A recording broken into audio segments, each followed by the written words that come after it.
అది అలా ఏం లేదుగా, ధర్నాలు లేవు, రాస్తారోకలు లేవు, అసెంబ్లీ లేదు, ఆర్టీ ముట్టలు లేరు. అవునా, టైం తీసుకున్నా. హైదరాబాద్ కమిషనర్ గారిని కలుస్తాని ఒక్కనే పోతా అన్న. దానికోసం మళ్ళీ ఏదైనా మా ఇంటి ముందు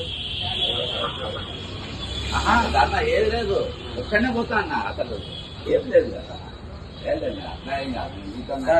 మేడం రంగనాథ్ గారిని వెంకటాచార్య కలుస్తానన్నారు. టైం కూడా చెప్తాను, వస్తాను ఒక్కనే.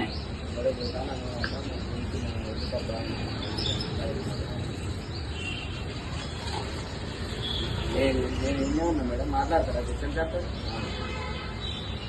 అడిగారు జస్టిన్ సార్ ఉంటానన్నారు, బయటకు వచ్చి మాట్లాడతారు. బ్యాంక్ తగ్గినది ఏంటని మా భాష చెప్తే వచ్చిన బయటికి.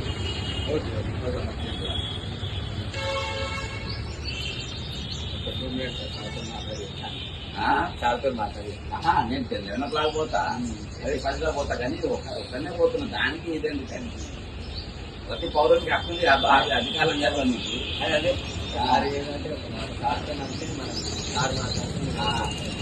అది నేను షాక్ అయిపోయినా. మామూలుగా ఎవరైనా కలవని పోతా ఆఫీసర్లో.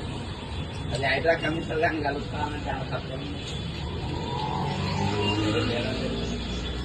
ఆ వాచ్మెన్ భయపడుకుంటే ఊరికి పైన నేను చెప్పాను, సార్ ఉన్నా లేదు కనుక్కోండి అని చెప్తే అడిగింది కాక మేము రాలేదు, పోలీసు వచ్చింది సార్ అది ఇది అని చెప్పి మిమ్మల్ని మీరు ఉన్నారా లేదా కనుక్కోవడానికి పంపిస్తాను. అందుకే పైకి మిమ్మల్ని మేము డిస్టర్బ్ చేయలేదు. వేయాలి. ఎట్టి పరిస్థితుల్లో నాకు పర్మిషన్ ఇవ్వాల్సిందే. ఎందుకంటే నేను నా ఎంబర్ రాని రాకపోతే నేను మందు తీసుకపోతాను, ఎవరు తీసుకపోతాను, ఒక్కనే పోతా. ఇదే పర్మిషన్ అడిగింది, ఖచ్చితంగా లేని లాగోతా.